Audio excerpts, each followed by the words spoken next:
Bom dia. Bom dia a todos. 1 minuto para as 9. Já estamos começando o nosso terceiro dia de webinar. Beleza, vamos deixar a galerinha entrar. Acho que já temos aí mais de 100 que já entraram, quase 100. Daqui a 1 minutinho podemos dar início.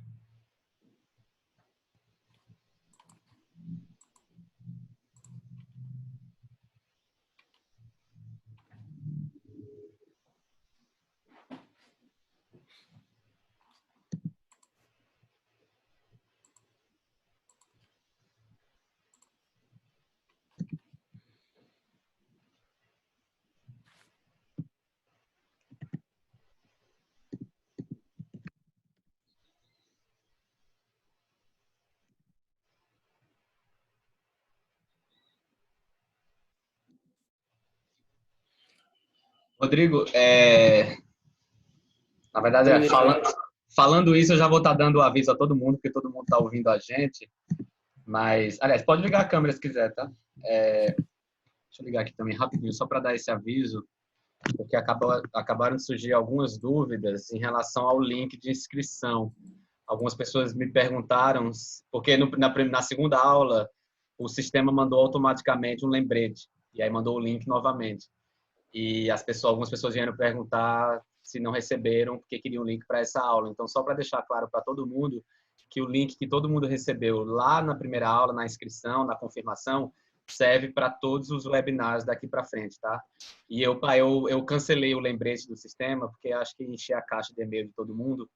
Então, vocês não vão receber mais lembrete das aulas, mas o link é o mesmo, então, para todos os webinars. Então, só para dar esse recado. Legal, obrigado, Caio. Só liberando aqui eu consigo aparecer na tela.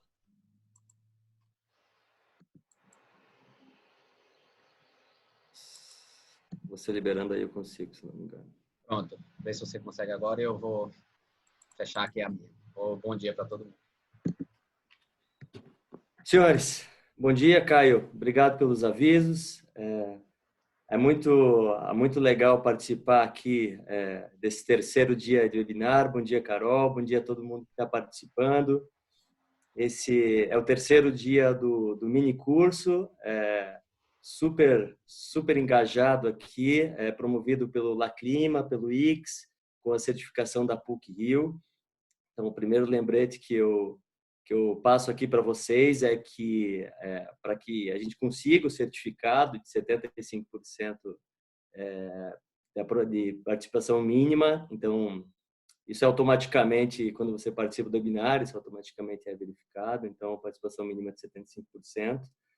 Outro recado importante que a gente tem que cultivar aqui vocês podem, a qualquer hora, fazer perguntas e respostas para o palestrante.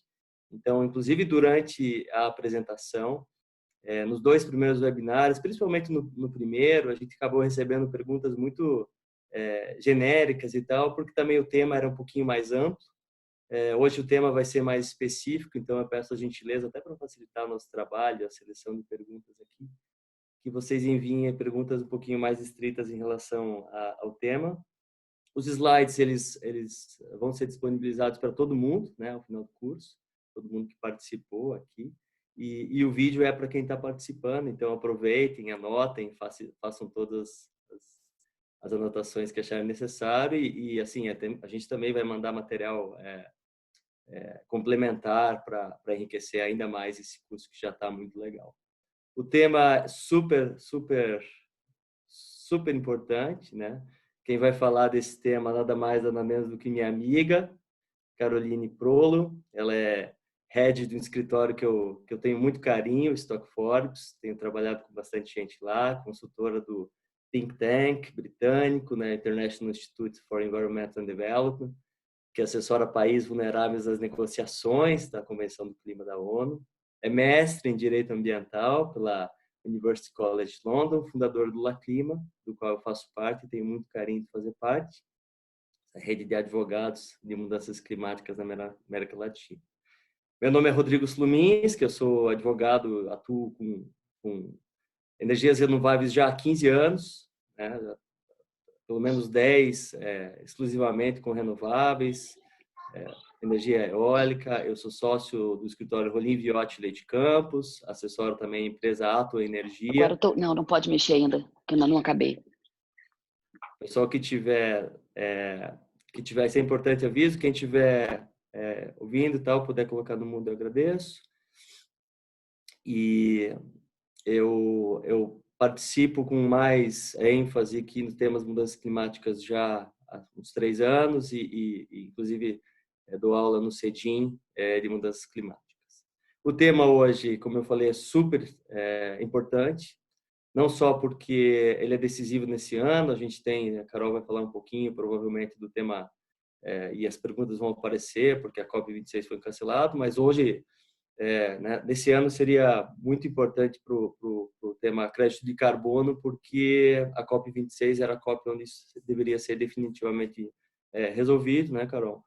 Esse tema, eu vim pesquisando um tempo atrás, esse tema já aparece desde pelo menos 1990, Finlândia e Polônia, da terra dos meus antepassados, foram os precursores do Tax Carbon, e com o protocolo de Kyoto isso ficou um pouquinho mais formalizado, e agora no Acordo de Paris, uma nova rodada, né, uma tentativa de suplantar o mercado voluntário, né, que vem em paralelo, mas também muito forte, e decisivamente seria a COP26 que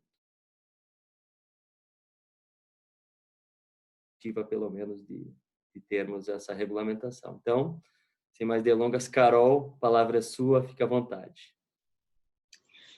Obrigada, Rodrigo. Bom dia a todos. É um prazer estar aqui de novo com vocês. Queria mais uma vez agradecer o Instituto Clima e Sociedade e a PUC-Rio pelo apoio, a parceria nesse projeto. A gente está muito feliz de estar conseguindo realizar ele com vocês. A aula de hoje acho que de certa forma a continuidade daquela primeira aula que nós tivemos sobre o regime internacional de mudanças climáticas. Espero que vocês gostem. Agora eu vou compartilhar a apresentação com vocês.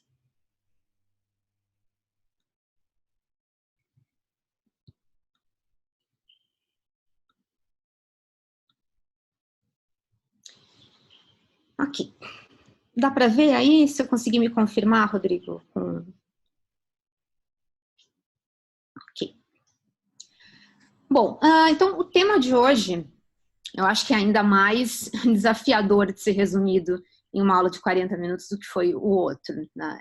O primeiro, né, o do regime internacional. A gente vai falar de precificação de carbono, mas a gente vai falar disso sob uma perspectiva histórica e internacional, que eu acredito que vai ser bastante útil para se entender esse contexto atual e doméstico, né, de discussões sobre precificação de carbono, inclusive no Brasil.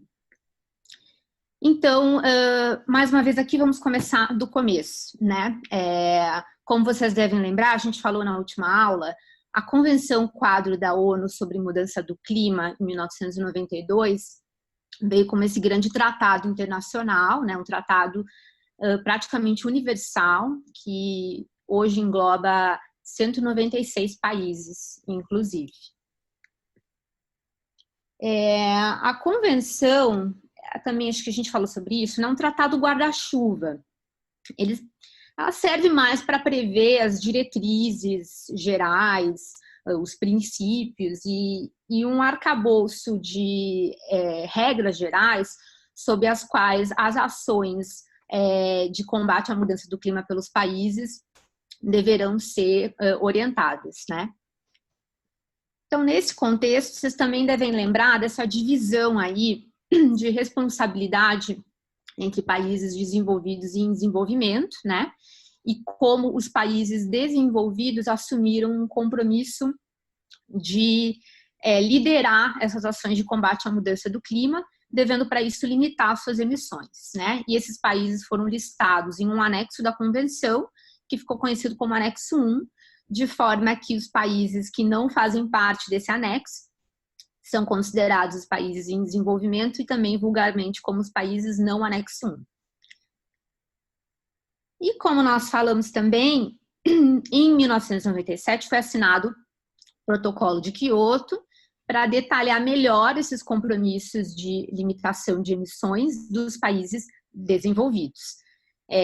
Esse protocolo é como um tratado internacional, é um tratado internacional mesmo, é como um tratado de implementação da Convenção do Clima, e passou então também por um processo de ratificação que só terminou em 2005, quando então ele entrou em vigor.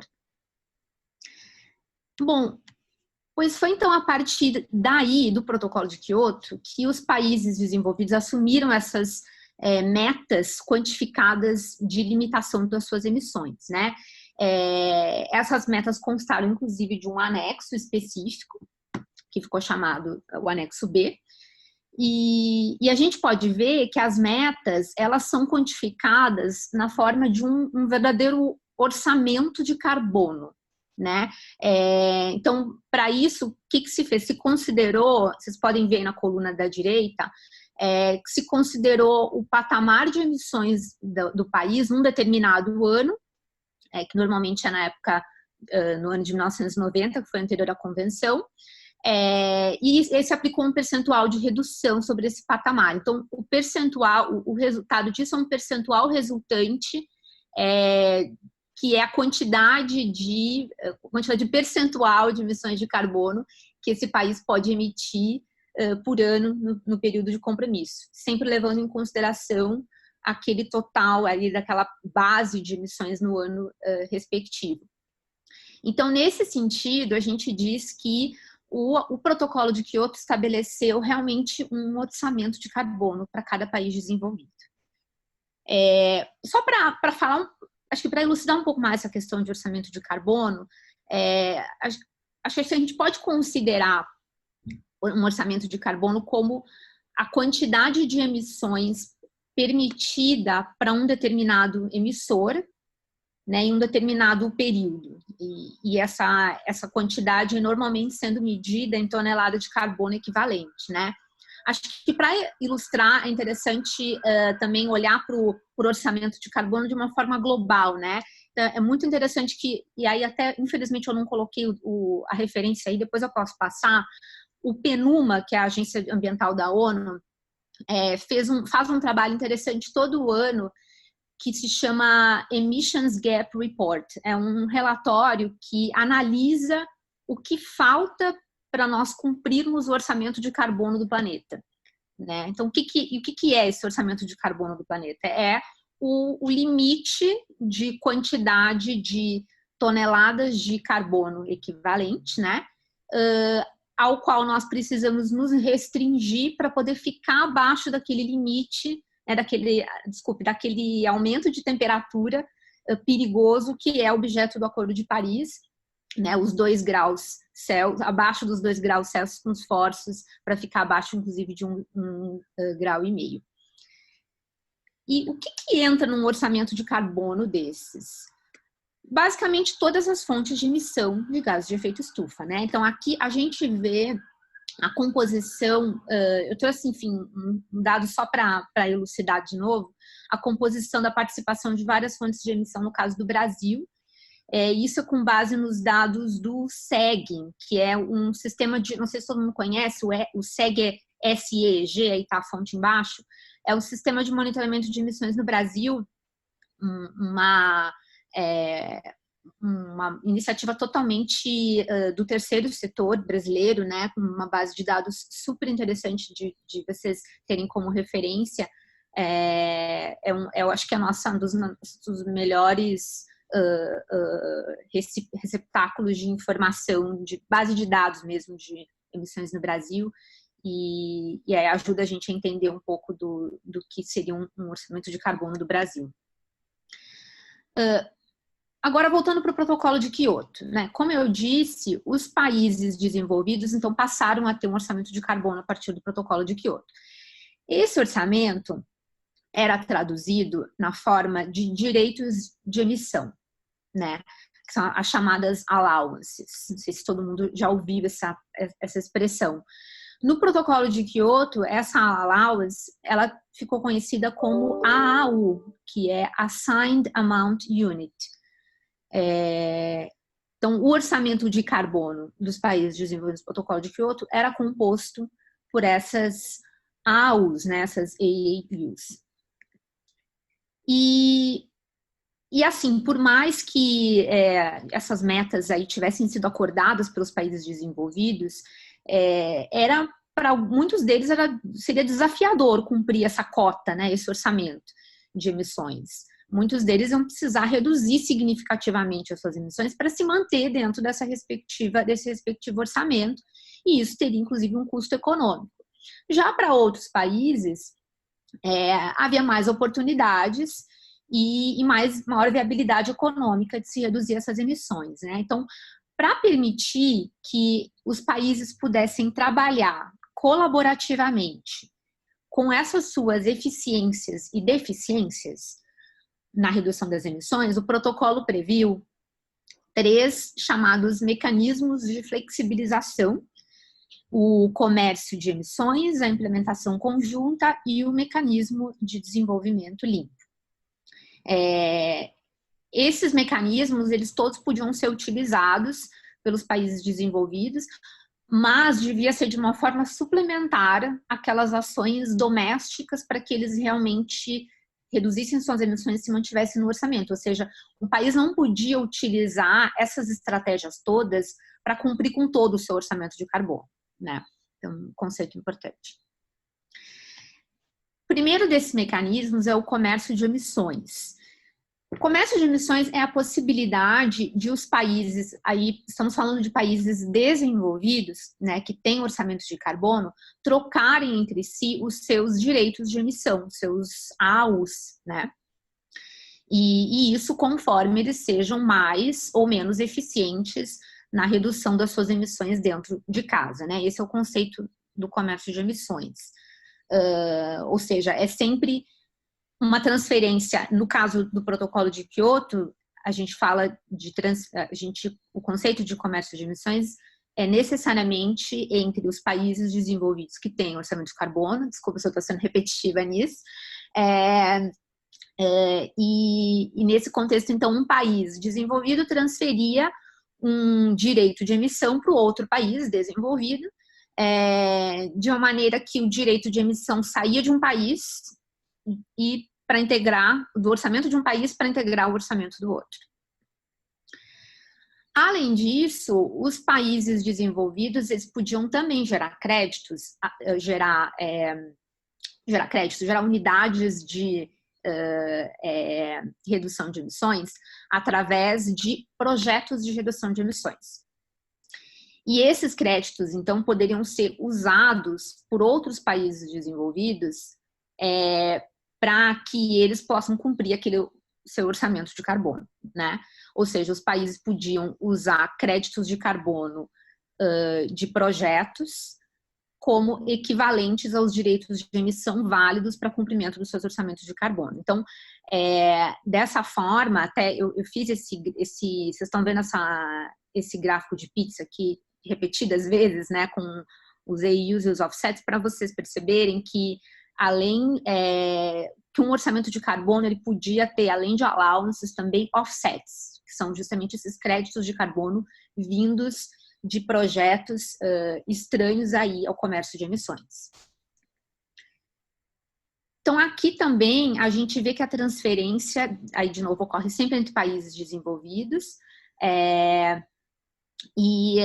só que acho que diferente do contexto ali que a gente explicou no gráfico de comércio de emissões, aqui um país gera um crédito através de um projeto, né, e transfere esse crédito para o outro país. Mas então significa que o país que gerou esse crédito, o país hospedeiro do projeto de implementação conjunta, ele não pode usar esse crédito para justificar a sua redução de emissões internamente, né? Ele não vai poder contabilizar essa redução de emissões, então ele vai ter que descontar isso do seu orçamento, né? Então, esse é um contexto importante, né? Tem que ter esse ajuste de contas entre os orçamentos. E, finalmente, a gente tem o famoso MDL, imagino que muitos de vocês já conheçam, né? O Mecanismo de Desenvolvimento Limpo. Os créditos do MDL também são considerados offset, podem ser usados também por países desenvolvidos para cumprir o seu orçamento de carbono no protocolo de Quioto. Aqui tem algumas diferenças, no entanto, né? Como acho que vocês já podem perceber, a primeira é que os projetos de MDL são realizados em países em desenvolvimento, né? Lembrando que países em desenvolvimento não têm orçamento de carbono dentro do protocolo de Quioto, porque eles não têm obrigações de limitação de emissões quantificadas dentro do protocolo de Quioto. Então, vejam aqui que não tem o que descontar no orçamento do país hospedeiro do projeto, né? Esse ajuste de contas não acontece. Saí aqui do slide. E outra coisa interessante é que os projetos de MDL, eles podem ser feitos e os créditos podem ser transferidos por iniciativa do setor privado, né? Ou seja, as empresas podem desenvolver um projeto e vender diretamente os créditos aos compradores internacionais dos países desenvolvidos. O governo nacional do país em desenvolvimento, ele precisa se envolver sim no projeto no sentido de validar o projeto, mas é um processo de validação, no nível nacional ele é bem simples. A acreditação até dentro do mecanismo lá do MDL, depois é que até um processo mais complexo, mais técnico, mas dentro da jurisdição nacional é um processo bem mais simples de validação do governo nacional. Infelizmente a gente não vai poder falar mais sobre isso aqui hoje, né? A gente não vai entrar nas minúcias de como funcionava o MDL e todos esses mecanismos, mas acho que dá para ter uma ideia aqui geral do que se trata, né? Bom, então, apesar de todo esse sistema aí intrincado que vocês puderam ver mais ou menos, a demanda internacional por esses direitos de emissão e créditos de carbono acabou se reduzindo ao passar do tempo por várias circunstâncias, né? E algumas, acho que principalmente geopolíticas, né? Como acho que uma importante delas foi o fato de os países desenvolvidos ficarem desconfortáveis em ter que arcar com esses orçamentos de carbono sozinhos, né? Enquanto os países em desenvolvimento não tinham um orçamento de carbono, estavam ali incrementando as suas emissões progressivamente. E também, ainda nesse contexto geopolítico, não houve uma renovação do segundo período de compromisso do Protocolo de Quioto, que deveria acontecer de 2013 a 2020, né? Essa renovação não aconteceu porque precisaria ratificar, ter um mínimo de ratificações da emenda de Doha, acho que eu falei também na última aula, não chegou a acontecer. E aí, com isso, além dessas questões geopolíticas, teve muita crítica muitas críticas em relação à integridade de alguns projetos de MDL, de implementação conjunta.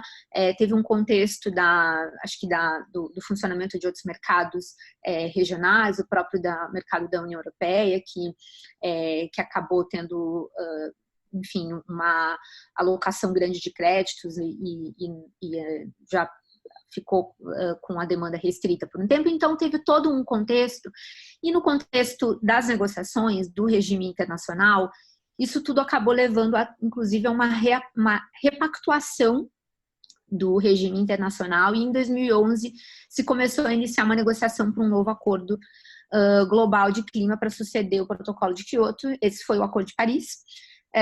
Então, com essa transição, eu passo agora, então, a falar do Acordo de Paris e dos mercados nesse novo tratado, né? Para lembrar rapidamente, o Acordo de Paris prevê, entre os seus objetivos, aquela meta de limitação de temperatura global, né? Que é equivalente a bem abaixo de 2 graus Celsius em relação aos níveis pré-industriais, com esforços para se limitar a 1,5 graus em relação aos níveis pré-industriais, né? Então, Esse é um objetivo que ajuda, inclusive, a quantificar aí o orçamento de carbono global, né? Além disso, o acordo também veio com essa convocação para o mercado, para que o mercado ajude a se compatibilizar, se fazer compatibilizar os fluxos financeiros com esse objetivo, né? E isso, como deve ser feito? Através de contribuições nacionalmente determinadas, né? São as NDCs. Então, os países desenvolvidos e países em desenvolvimento, sem distinção, todos devem preparar, comunicar e manter sucessivas NDCs e adotar medidas de mitigação doméstica para alcançar essas NDCs. E aí, eu rapidamente, porque eu sei que vocês vão falar disso nas próximas aulas, mas só para fazer um link importante, isso teve efeitos imediatos no mercado, tá? O que aconteceu, acho que foi em 2015 mesmo, é que o mercado financeiro, através de uma força-tarefa estabelecida pelo Conselho de Estabilidade Financeira, que é um organismo do G20, que discute a estabilidade do sistema financeiro global, criou, então, essa força-tarefa chamada Task Force on Climate Financial Disclosures, trouxe guidelines para transparência sobre mudanças climáticas nos fluxos financeiros. Então, orientar as empresas a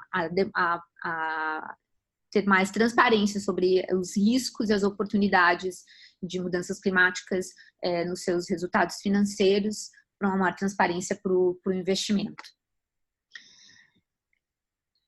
Bom, além de tudo isso, o Acordo de Paris trouxe também, então, os seus mecanismos de flexibilização, né, entre aspas, mecanismos de flexibilização, aqui foram mais chamados de mecanismos de cooperação, que permitem que os países possam agir cooperativamente para cumprir as suas NDCs e além delas, né, fazer ainda mais redução de emissões, com o objetivo de evitar aquele aquecimento do artigo 2 do Acordo de Paris. São 3 instrumentos, mas a gente vai falar de só 2 deles, que as abordagens cooperativas do artigo 6.2 e o mecanismo de crédito de carbono, o mecanismo global de crédito de carbono do artigo 6.4.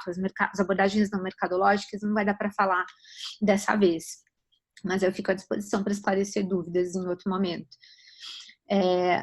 Bom, o primeiro deles é previsto, então, no artigo 6.2, ele é chamado genericamente de abordagens cooperativas, né? Não tem um nome exatamente, exceto pelo nome da unidade transacionável aí, que é o chamado ITMO, Internationally Transferred Mitigation Outcomes, ITMOs. Eu acho até que não é transferable, coloquei errado aqui, depois tem que corrigir. Mas é essencialmente resultados de mitigação internacionalmente transferidos, a tradução para o português, né? Que consiste basicamente em permitir que os países possam trocar entre si os seus resultados de mitigação, ou seja, os resultados que eles obtiverem enquanto estiverem atuando para cumprir as suas NDCs, né? E aí, nesse contexto, talvez vocês já estejam se perguntando se ele não parece um pouco com o comércio de emissões lá do Protocolo de Kyoto, né? Porque aqui também é como se tivesse uma troca de direitos de emissão, né? Com base nos orçamentos de cada país, né? Então, se a gente pensar em NDC como um orçamento, pode ser que faça sentido, né? Que se trate de um comércio de emissões. Mas, é claro, a diferença aqui, diferente lá do Protocolo de Kyoto, é que todos têm um orçamento de emissões, né? Com base nas suas NDCs. E, além disso, foi criado, no artigo 6.4, um mecanismo de créditos de carbono. E esse mecanismo não tem nome, tá? Embora ainda não oficialmente as pessoas chamem ele de NDS, Mecanismo de Desenvolvimento Sustentável, isso não é um termo oficial. A referência nas negociações ainda é o mecanismo do artigo 6.4. Mas então a ideia aqui é um mecanismo que também permite ao setor privado, e aqui o destaque, né, na linha B do 6.4, desenvolver projetos que possam gerar créditos a serem usados no cumprimento das NDCs dos países que adquirirem esses créditos, né? Então, um conceito parecido lá com o protocolo de Kyoto, os offsets podendo ser usados para cumprir um orçamento de carbono.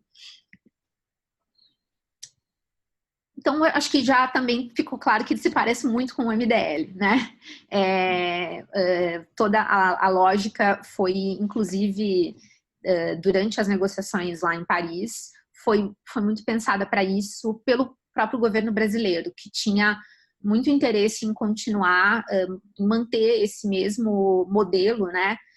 Um modelo que o Brasil dominou bem, né? Teve muitos projetos de MDL no Brasil, então a gente teve aí, já teve de certa forma essa curva de desenvolvimento, de saber como fazer isso aqui. Então, na época, o próprio governo brasileiro, nas negociações ali, teve a intenção realmente de fazer com que esse mecanismo desse artigo espelhasse o MDL. Mas ele tem tudo a ver com o MDL, exceto por um aspecto que é de muita discussão. Vocês talvez já tenham escutado isso. No MDL, vocês devem lembrar que não tinha ajuste de contas, né, entre ambos os países que faziam a troca, né? Então, não tinha ajuste de contas em cima do país, do orçamento do país hospedeiro, porque o país hospedeiro era um país em desenvolvimento que não tinha orçamento de carbono. Então, agora, com o Acordo de Paris, essa lógica mudou, porque todos os países têm obrigações, todos os países têm uma NDC, logo, todos os países têm um orçamento de carbono. Então, nesse contexto agora, para evitar a dupla contagem de a redução de emissões ser contabilizada em 2 países ao mesmo tempo, é necessário fazer um ajuste de contas. Então, aqui tem que descontar do orçamento do país hospedeiro do projeto, diferente lá do protocolo de Kyoto, né? E aí isso vale tanto para o artigo 6.2, né?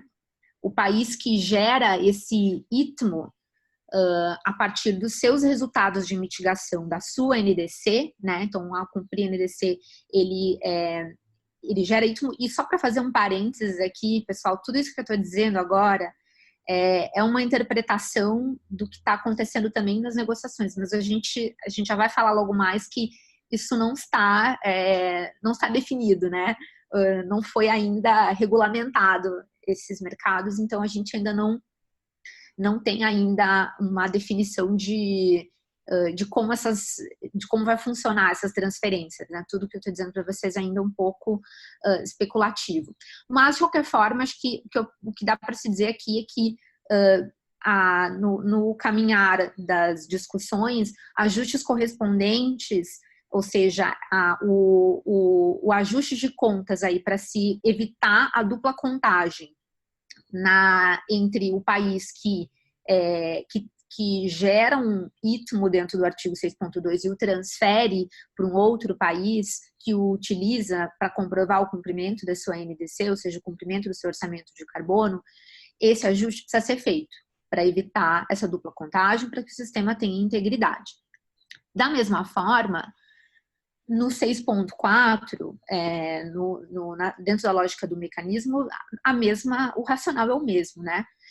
Se o país hospedeiro do projeto ele está reduzindo emissões internamente, mas está vendendo um crédito relativo a essa redução de emissões para um outro país, que vai usar para comprovar que cumpriu a sua NDC, esse país hospedeiro ele precisa reportar que, né, descontar ali do seu resultado de mitigação, né, da sua performance no cumprimento do seu orçamento de carbono, tem que demonstrar que não utilizou aquela redução de emissões, né? Bom, eu sei que isso tudo é muito árido e denso aí, né? E realmente quis dar um panorama geral, porque quanto mais eu fosse avançando aqui, mais denso talvez ficasse. E realmente eu não quis avançar muito, porque as coisas estão ainda em fase de negociação, né? As premissas podem mudar, tem muita discussão sobre essa questão dos ajustes correspondentes, inclusive por um posicionamento do Brasil, né, das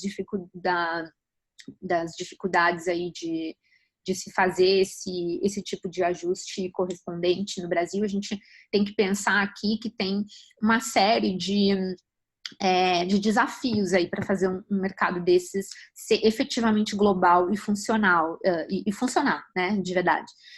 E um dos desafios você está incluindo agora um contingente grande de países em desenvolvimento.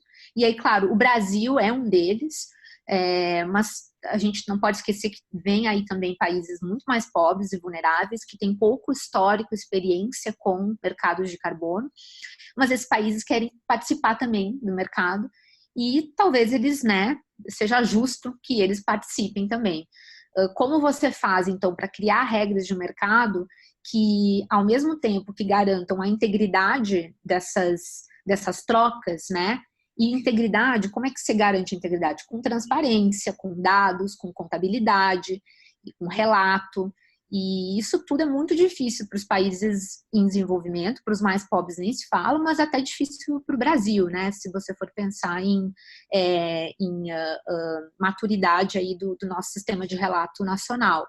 Então, tem desafios muito grandes ainda para conseguir realmente colocar todo mundo em pé de igualdade para fazer essas trocas, né? Então, esse é um dos grandes desafios e é isso que acaba permeando aí as negociações hoje do Acordo de Paris, especificamente em relação ao artigo 6, essa dinâmica ainda dos países desenvolvidos e países em desenvolvimento, né? Esse conflito, ele não se resolveu e acho que nesse contexto acaba ficando mais acentuada a necessidade de se pensar em como essa transição vai acontecer para que se consiga ter um sistema realmente global, né? A próxima rodada de negociações realmente em Glasgow.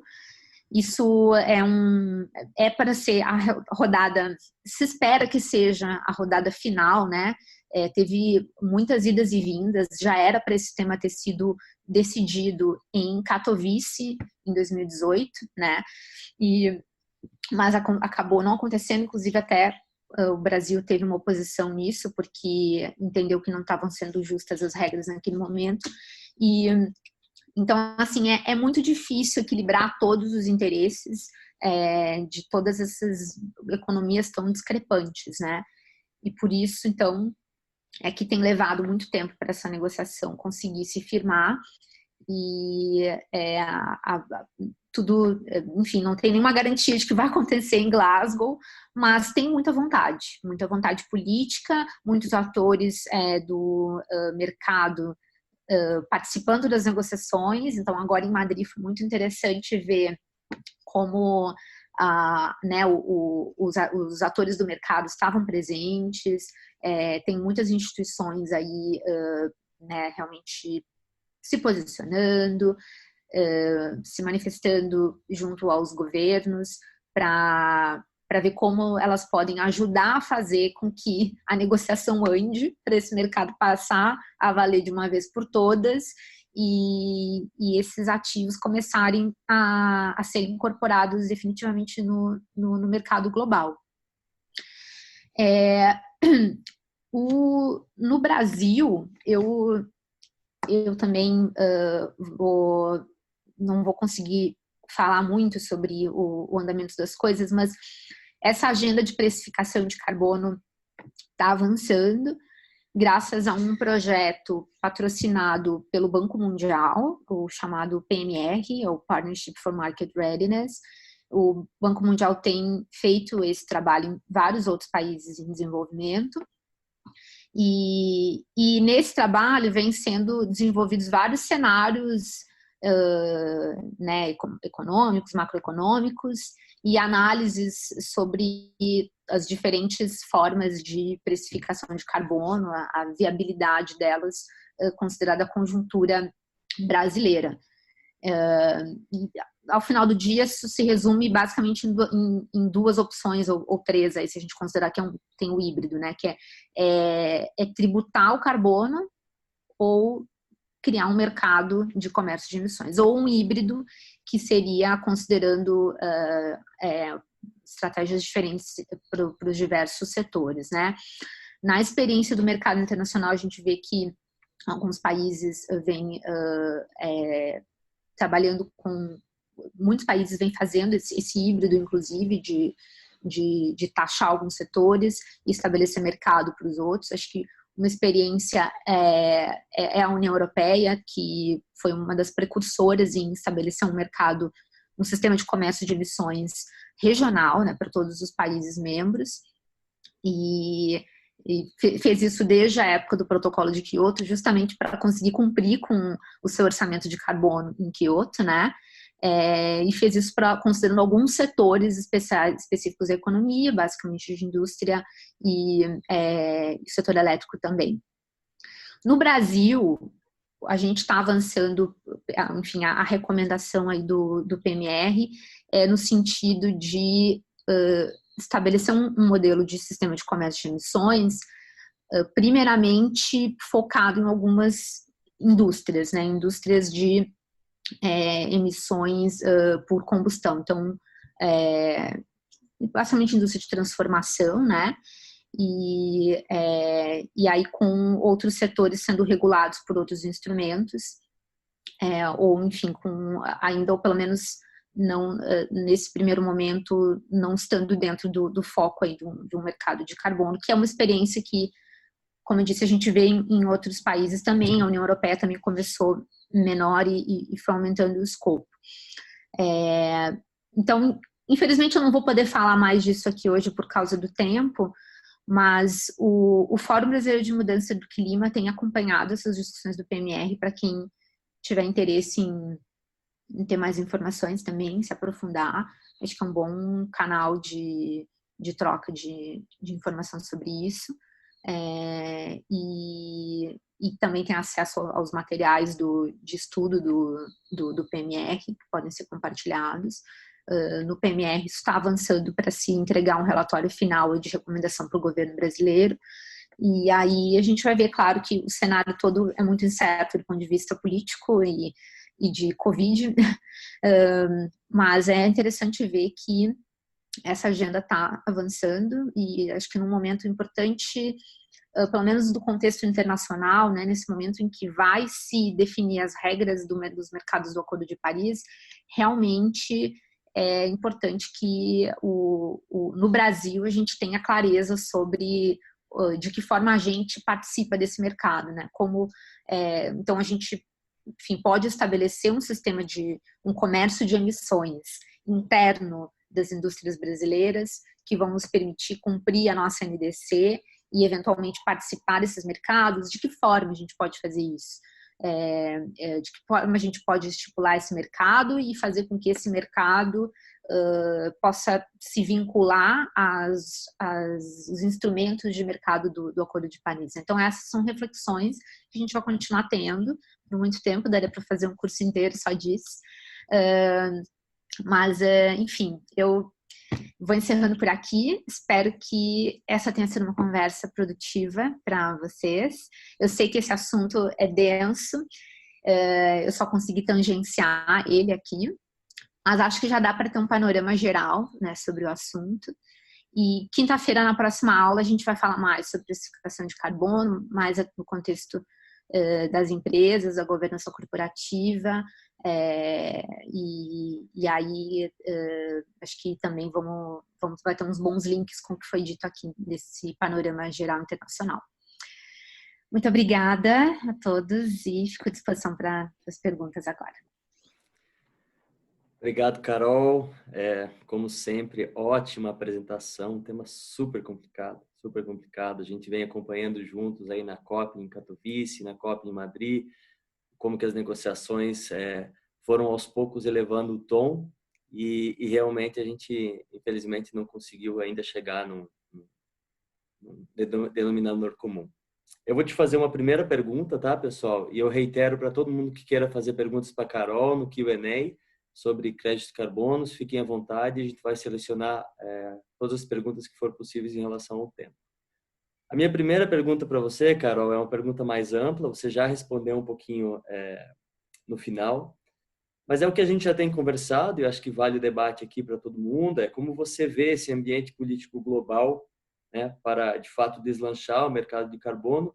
E eu sei que você, assim, a gente não teria tempo para falar sobre o mercado voluntário, mas aí eu colocaria duas perguntas acessórias, tá? A primeira pergunta é, você acha que o mercado voluntário, mais uma opinião mesmo, seria uma alternativa razoável? E se você acredita, de fato, numa possibilidade de uma terceira rodada sobre o protocolo de Kyoto?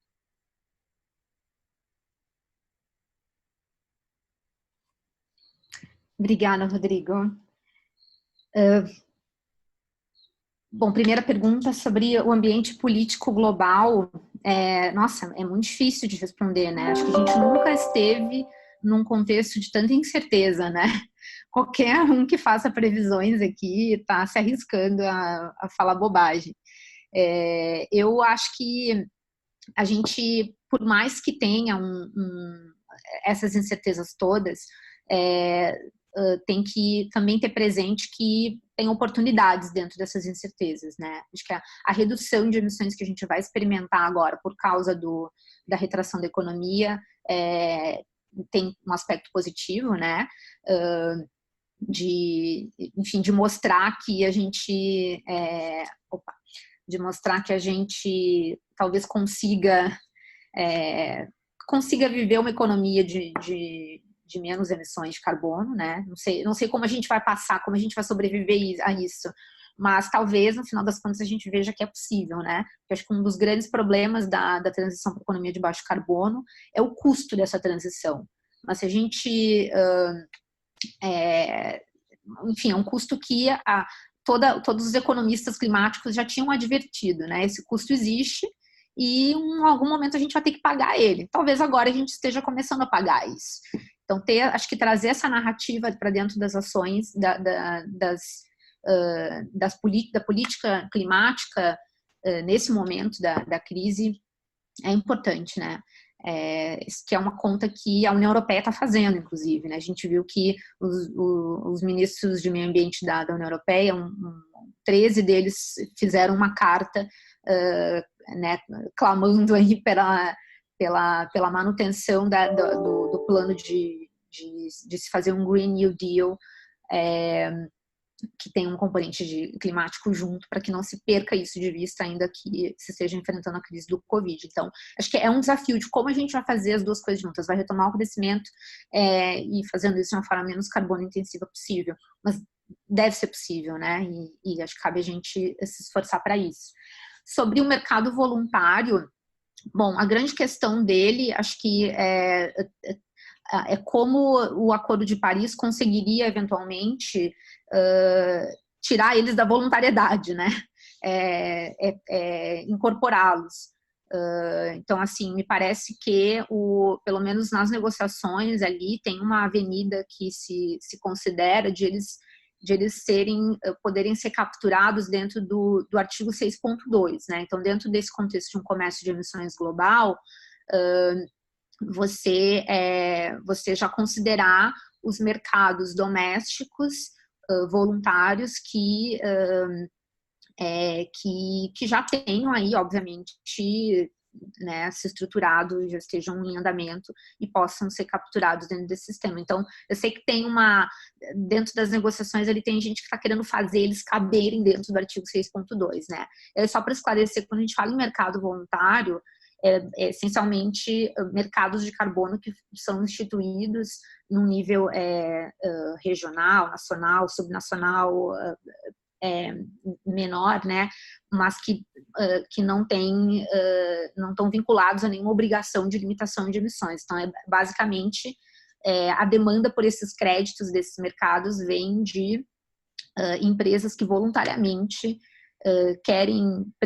precificam o seu carbono e querem cumprir essas metas, e para isso elas participam do mercado. Então, é muito bacana como iniciativa para começar, né, a incorporar essa precificação de carbono no setor privado, mas agora com o Acordo de Paris isso sairia da voluntariedade, né, aí entraria, já precisaria provavelmente ser capturado de uma forma vinculativa. E aí a sua terceira pergunta... O protocolo de Kyoto, uma terceira rodada, você acredita de fato que existe essa possibilidade? China estava no front, como é que você vê isso? Acho muito difícil. Né? Não, assim, não vejo muito espaço para negociação. Assim, nas negociações só vi isso ser sugerido pelo Brasil e China, mas acho que muito mais como uma tentativa de barganhar uma posição dentro do mercado do Acordo de Paris, né? Então, usar o MDL ali como, então a gente vai, se a gente não conseguir o que a gente quiser no Acordo de Paris, a gente vai brigar para fazer o MDL continuar valendo, e a gente vai... Então, é muito mais esse contexto, assim, que eu vejo, porque não tem força política nenhuma para continuar. Não tem, né? Seguindo ainda para as perguntas globais, Joaquim Stassart, ele faz uma pergunta a seguinte: como se articula, Carol, os mercados nacionais e regionais com o mercado de carbono global? Então, já seguindo nessa linha aí de pergunta um pouquinho mais de método político. Essa tá. Eu ia anotar, achando que viria várias. A gente vai descobrir ainda, né? Como eu disse, não tá, o desenho desse mercado do Acordo de Paris não está fechado. Provavelmente seria dentro daquele contexto lá do comércio de emissões, do artigo 6.2. Mas isso, claro, de um jeito que, para que isso seja possível, se linkar esses mercados nacionais ao mercado do Acordo de Paris, é importante, na verdade, linkar esse mercado nacional a um outro mercado de um outro país, né? Porque só para a gente ter presente aqui as possibilidades, né? O artigo 6.2, que trata daquele comércio de emissões, né? Ele permite que um país gere esses créditos, vou chamar de créditos, essas unidades que são ITMOs, né? Então, em gerando isso, ele permite que o outro país utilize esse crédito, essa unidade, para comprovar que está cumprindo o seu orçamento de carbono lá da NDC, certo? Essa troca, a rigor, é uma troca que deve acontecer entre países mesmo, né? Então, em algum nível, a gente vai precisar de algum acordo, alguma forma de convênio, de cooperação entre esses países para que eles possam fazer os seus mercados se vincularem para essas trocas acontecerem, né? Então, assim, numa análise preliminar, eu enxergo dessa forma. Acho que pode ser que, dependendo de como for desenhado esse o desenho regulatório do artigo 6.2, pode ser que essa coisa aconteça de uma forma muito mais fluida, porque eu sei que está se tentando ali fazer criar a possibilidade de esses créditos ou essas trocas acontecerem antes de entrarem para o mercado regulado do Acordo de Paris, né? Então, que esses países possam trocar entre si os seus, né, as suas unidades através dos seus mercados, isso acontecer dentro de sistemas aí de troca de valores internacional, mas isso só tem uma vida dentro do Acordo de Paris a partir de um determinado momento em que essa transferência acontecer para um outro país. Então, assim, tem algumas coisas sendo discutidas que podem flexibilizar isso, tá? Mas num primeiro momento, assim, para que o Brasil possa ter um mercado aqui que gere créditos que possam ser vendidos para um outro e que possa também comprar créditos que possam ser usados pelas indústrias aqui, isso talvez dependa de um modelo regulatório que seja linkado com cada um dos outros mercados que existem por aí, que é uma experiência que a gente já vê acontecer na Califórnia, né? A Califórnia tem, junto com Quebec, uma linkagem, né? Eles são totalmente compatibilizados. Então, tem essa possibilidade, já que a gente vê na experiência internacional. Legal. E voltando agora para o Acordo de Paris, especificamente, Carol, como o Pedro Carvalho faz uma pergunta aqui, como garantir a adicionalidade e transparência, né? Evitar essa double counting das iniciativas no âmbito do artigo 6.2?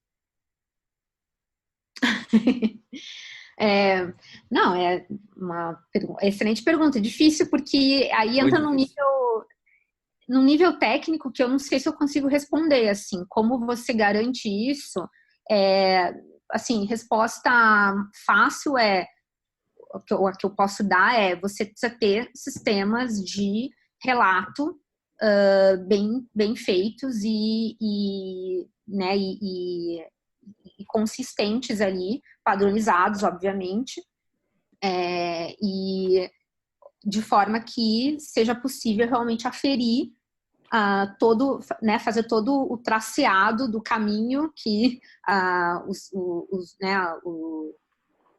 os créditos passaram, né? Então tem que ter todo um rastreamento das unidades de transacionáveis, né? Que são emitidas por um determinado país, tem que ter uma contabilidade das emissões, tem que ter uma contabilidade das emissões evitadas, né? Tem que ter isso no papel. E agora, como fazer? É difícil, né? Porque você provavelmente uma quantidade gigantesca de informação que você precisa produzir e também, né, no tempo, né? Tem que ver em que medida você consegue fazer isso, com que periodicidade você consegue fazer isso, consegue fazer né, todo ano, é possível monitorar isso ano a ano, porque a NDC, né, ela tem prazo de 5 anos, então como é que você consegue ter certeza de que aquilo não está impactando o cumprimento da sua NDC se ainda não fechou todo o prazo para cumprir a NDC, né? Então, tem também um pouco disso, eu acho que de como fazer esse monitoramento à luz do cumprimento das NDCs. Você veja que essa segunda pergunta do Pedro, ele fala assim, a depender de como a regulamentação do artigo 6º seja aprovada, poderia-se imaginar um efeito negativo para o aumento da ambição dos países, né, para compor a agenda de modo a se tornar um exportador? Ele faz essa pergunta um pouquinho até em paralelo, seguindo na linha da primeira pergunta. Imagino que sim, né? O que você acha? Com certeza. O problema é justamente esse. Se você não tiver acurácia, vou falar acurácia, não estou falando nem de má fé, né? Mas se não tiver acurácia no relato, você corre o risco de estar contando 2 vezes uma mesma emissão e aí ter a ilusão de que está se reduzindo emissões, quando, na verdade, você está viabilizando um sistema que vai continuar, vai aumentar até as emissões, né? Então, assim, tem esse é um problema que até se pensa em alternativas para endereçá-lo, criando uma espécie de taxa dentro do sistema do Acordo de Paris, do artigo 6, que nossa, não se eu falar disso aqui agora, vou fundir o cérebro de todo mundo, mas tem um instrumento lá que se chama, como é que é essa tradução em português? Overall Mitigation of Global Emissions. A ideia é o seguinte, sabe como funciona plantio compensatório? Quando você suprime vegetação, uma árvore, você tem que plantar duas. Então, a ideia é mais ou menos essa, assim, é você, em vez de compensar 1 tonelada de carbono reduzida num país com 1 tonelada que o outro é autorizado a emitir, você faz 2 para 1. Então, O esse nosso aqui... Snook internacional. Oi? O nosso Snook internacional. Mas tá, é mais na lógica de reposição florestal isso aqui, que é realmente da proporção de quando você suprime, você tem que plantar em dobro ou a proporção até maior. Mas a lógica então é essa, para cada 2 que você reduz aqui, você dá direito para o outro país de aumentar 1 tonelada. Então, esse mecanismo, ele poderia trazer ele poderia ajustar uma eventual falta de acurácia aí do sistema, né? E também poderia, ou então, no final das contas, na melhor das hipóteses, poderia aumentar a ambição. A gente poderia reduzir mais emissões do que previsto nas NDCs, que é bom para o planeta da mesma forma. Nosso amigo André, lá de Portugal, faz uma pergunta. É possível compatibilizar esse mercado do Acordo de Paris com o MDL em paralelo? O que você acha? Você acha que a gente consegue andar em paralelo? Eu acho que, bom, tem um problema dependeria de ter, bom, o que é andar em paralelo, né? Talvez Sim. existir de fato 2 regulamentações em 6.4, talvez. A grande questão é a seguinte, vai se aceitar esse crédito para comprovar cumprimento de NDC? A questão é se o sistema do Acordo de Paris aceita créditos do MDL. E essa é uma discussão que está acontecendo, inclusive, na negociação, né? Então, o desenho dos mecanismos do artigo 6 passa por, expressamente, isso está sendo discutido, foi, inclusive, um tema de pouca polêmica, como se faz a transição do MDL para esse novo sistema, né? Então, seja do ponto de vista dos créditos que já foram gerados lá no MDL, que estão ainda no mercado, seja dos projetos que estão em andamento no MDL ainda para gerar créditos, ou também para todo o sistema, as metodologias, as atividades lá, os tipos de atividades já registradas. Então, será que vai se aproveitar a inteligência do MDL para o Acordo de Paris? É compatível? Só que o problema é que o MDL vinha de uma lógica de linha de base e adicionalidade, como o próprio Pedro perguntou, que eram muito particulares num contexto lá em que países em desenvolvimento não tinham orçamento de carbono, né? Então, naquele momento, a linha de base de um projeto de carbono num país em desenvolvimento era mais baixa, né? Porque a expectativa de projeção de aumento de emissões era maior, aquele país não tinha desafios, não tinha nenhuma obrigação de entrar para um processo de transição para uma economia de baixo carbono. Agora ele tem. Então, a linha de base já é diferente, né?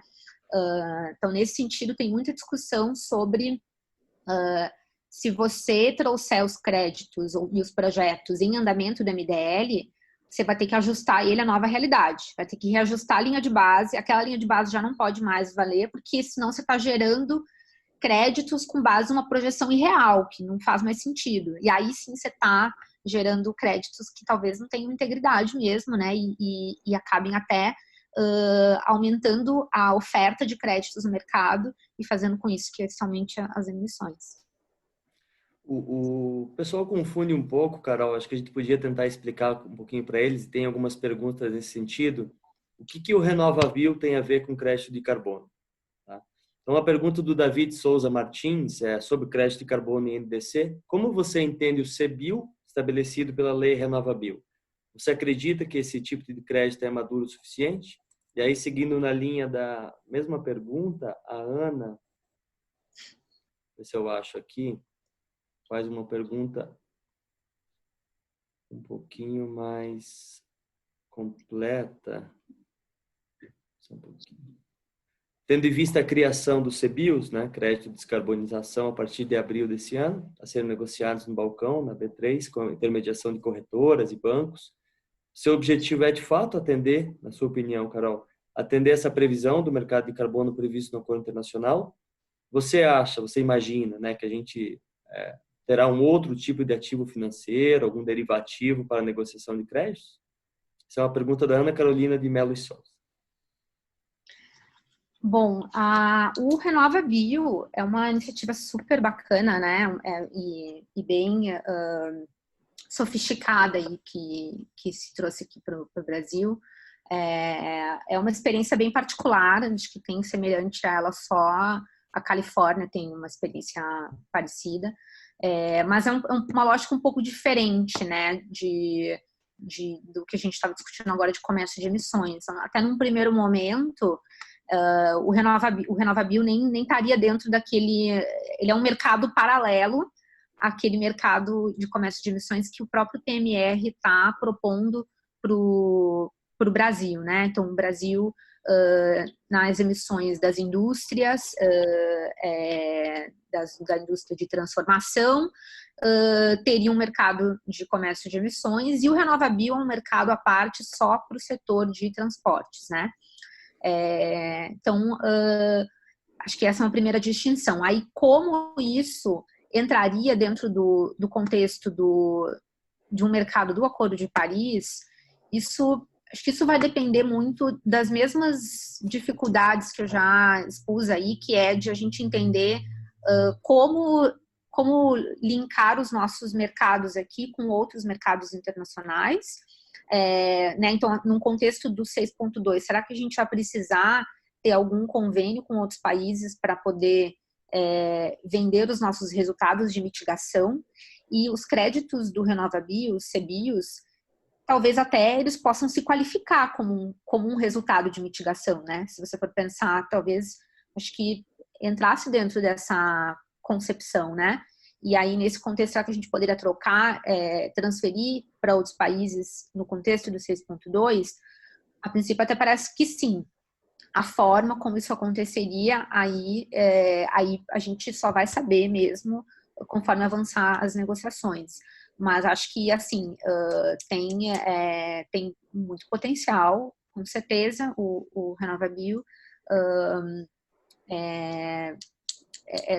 Claro, tem acho que questões ainda, ele ainda está, né, sendo implementado aqui no Brasil também, ainda tem umas etapas pela frente, mas é uma política, né, de mitigação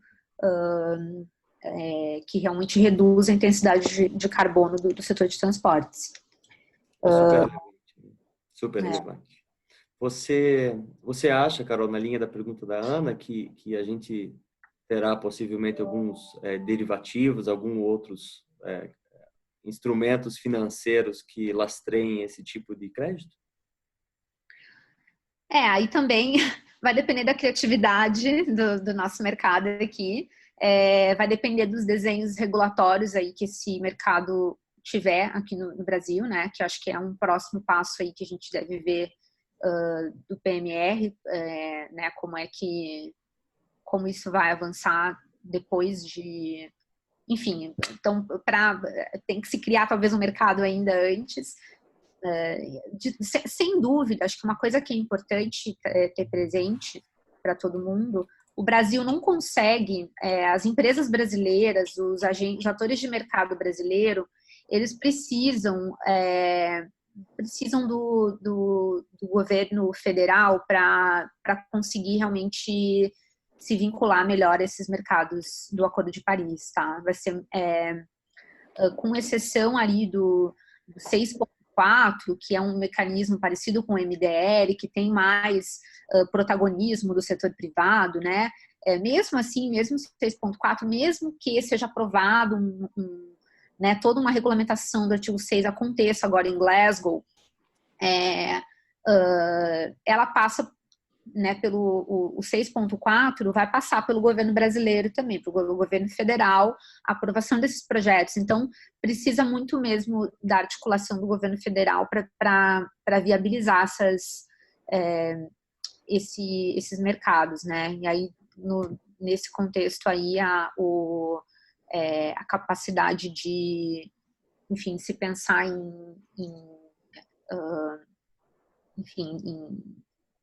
um mercado secundário aí teria... Sim, mercado secundário de operações financeiras, né?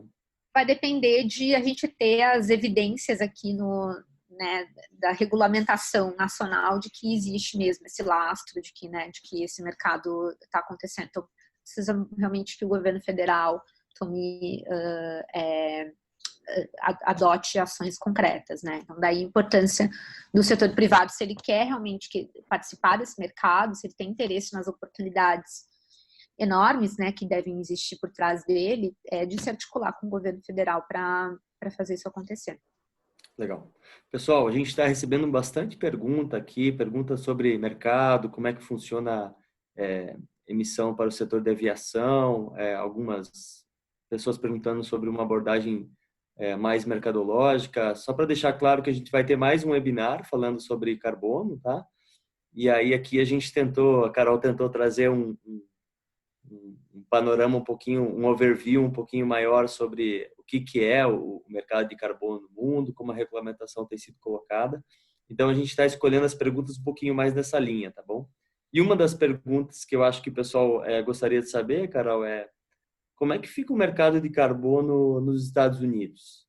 Né? Considerando que eles, de fato, denunciaram o protocolo de Kyoto à época e estão caminhando para né, definitivamente deixar o Acordo de Paris, em existindo essa regulamentação do artigo 6º do Acordo de Paris, como é que fica os Estados Unidos? Só mercado voluntário mesmo? Essa é uma pergunta, só para deixar claro aqui, parte da pergunta do Diogo de Oliveira Carvalho. Como fica o mercado de carbono nos Estados Unidos, visto que houve mudanças políticas na área do meio ambiente? É uma boa pergunta. Na verdade, mais porque os Estados Unidos saindo do Acordo de Paris, né, enfim, saindo do Acordo de Paris, ele não tem que cumprir NDC, ele não tem orçamento de carbono, né, então não tem essa obrigação de cumprir uma determinada meta de carbono do ponto de vista internacional e, portanto, também não é um ator participante dos mercados do artigo 6, né? Que, a princípio, só envolvem partes mesmo do Acordo de Paris. No entanto, tem ainda enfim, tem outras possibilidades em paralelo ao Acordo de Paris e fora até desse sistema da ONU, que é até acho que uma das perguntas que você mencionou aí da aviação, né? O setor de aviação é um setor cujas emissões estão fora aí do contexto das emissões controladas pelo Acordo de Paris, né? Então, esse controle de emissões tem sido feito ou está em vias de ser feito pelo próprio setor de aviação internacional. Desculpe, quando eu falei que as emissões de aviação estão fora do Acordo de Paris, é as emissões internacionais, né? As emissões domésticas não. Aí cada país tem a sua NDC e dentro da sua NDC considera, teoricamente, aí as emissões de aviação doméstica. Mas internacional não tem, né? Não estaria dentro do escopo, porque o Acordo de Paris compromete apenas países, estados, nações, né? Então, as emissões internacionais, elas ficam de fora. Para isso, o setor se organizou e construiu aí ou está construindo, né, o seu sistema de mercado, o CORSIA, e esse mercado, ele tem o objetivo justamente de compensar as emissões de gases de efeito estufa do setor. Isso significa que tem aí um comprador de créditos de carbono no mercado que não está dentro do Acordo de Paris, mas que pode ter interesse de comprar créditos que venham do Acordo de Paris. né? Então, assim, nesse contexto, os Estados Unidos, ainda que não seja um ator dentro dos mecanismos de mercado do Acordo de Paris, pode ter os seus mercados voltados para controlar suas emissões internamente, independentemente do Acordo de Paris, mas também para gerar créditos que venham a ser aceitos pelo Corsia, né? E aí eu não sei também se não tem outras formas em paralelo aí pelas quais os mercados subnacionais dos Estados Unidos possam entrar aí nesse sistema do artigo 6. Tem umas discussões acontecendo aí sobre como como trazer esses créditos aí para o mercado. Eu não sei, porque aí a gente tem um problema de integridade, talvez, né? Porque lembra que é tudo uma questão de ajustes correspondentes, né?